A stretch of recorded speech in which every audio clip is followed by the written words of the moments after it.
திட்டக்குழு அப்படின்னா என்னென்னு பார்க்கலாம். பாலிட்டியில் ஒரு இம்பார்ட்டன்ட் பகுதி இதுதான் திட்டக்குழு.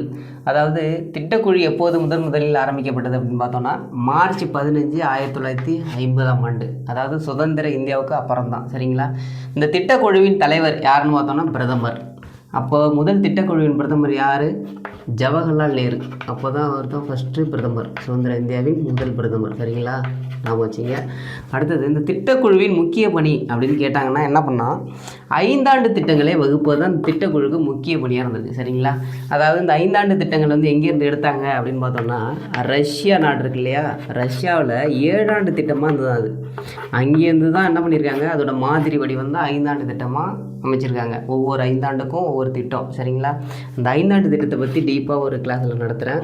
அது 1951 தொடங்கி 2017 முடிவடைஞ்சிருக்கும். கிட்டத்தட்ட ஒரு 12 5ஆண்டு திட்டங்கள் நடந்திருக்கு இந்தியாவில். சரிங்களா? இப்போது இந்த திட்டக்குழு என்ன ஆச்சுன்னா 2014 31/12/2014 அன்று இதோட பேர் என்ன பண்ணுறாங்க, மாற்றுறாங்க. என்னென்னு மாற்றுறாங்க? நிதி ஆயோக் அப்படின்னு மாற்றுறாங்க. சரிங்களா? அது எப்போ ஆரம்பிக்கப்படுதுன்னு கேட்பாங்க. 1/1/2015 முதல். ஓகே, திட்டக்குழுக்கு தலைவர் யார்? பிரதமர். அப்போ நிதி ஆயோக்கு யார் தலைவர்? அதே தான். யார் தலைவர்? அதே பிரதமர் தான். சரிங்களா?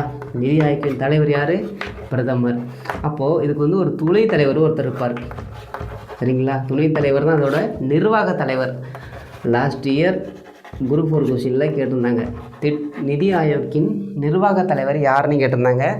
அதன் துணைத் தலைவர், அதாவது நிதி ஆயோக்கு ஒரு துணைத் தலைவரை நியமிப்பாங்க.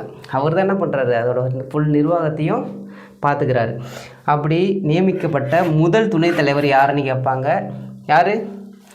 அரவிந்த் பனகாரியா. நோட் பண்ணிங்க, அரவிந்த் பனகாரியா. இப்போ நீங்கள் கமாண்டில் என்ன பண்ணுறீங்கன்னா தற்போதைய நிதி ஆயோக்கின் துணைத் தலைவர் யார் அப்படின்னு எனக்கு கமெண்ட் பண்ணுங்கள். சரிங்களா? Okay, thank you.